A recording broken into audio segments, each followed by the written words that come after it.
এই যে ছোট্ট একটা উদ্ভিদের চারা দেখতে পাচ্ছেন, এটার প্রচলিত বৈজ্ঞানিক নাম হচ্ছে হলারহেনা পিউবিসেন্স, কিন্তু এর আগে এর বৈজ্ঞানিক নামটি ছিল হলারহেনা অ্যান্টিডিসেন্টেরিকা। দেখুন, একটা উদ্ভিদের নামকরণ তার ঔষধি গুণের উপর ভিত্তি করে হয়েছিল।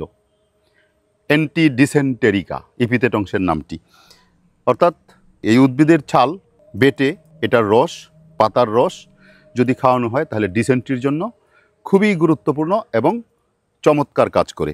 এই জন্যই এর ইপিথেট অংশের নামটি ছিল অ্যান্টিডিসেন্টেরিকা। বর্তমানে হলারহেনা অ্যান্টিডিসেন্টেরিকা এই নামটি সমনাম হিসাবে বিবেচিত। এর বাংলা নাম হচ্ছে কুরচি বা গিরিমল্লিকা। চমৎকার শ্বেতশুভ্র ফুল ফুটে এই গাছটাতে, তবে এর ঔষধি গুণের জন্য এটা অত্যন্ত বিখ্যাত একটি উদ্ভিদ। যদি আপনারা এই উদ্ভিদের পাতা এবং ছাল ডিসেন্ট্রির ঔষধ হিসাবে ব্যবহার করতে চান, তাহলে অবশ্যই একজন রেজিস্টার্ড চিকিৎসকের পরামর্শ নেওয়া উচিত।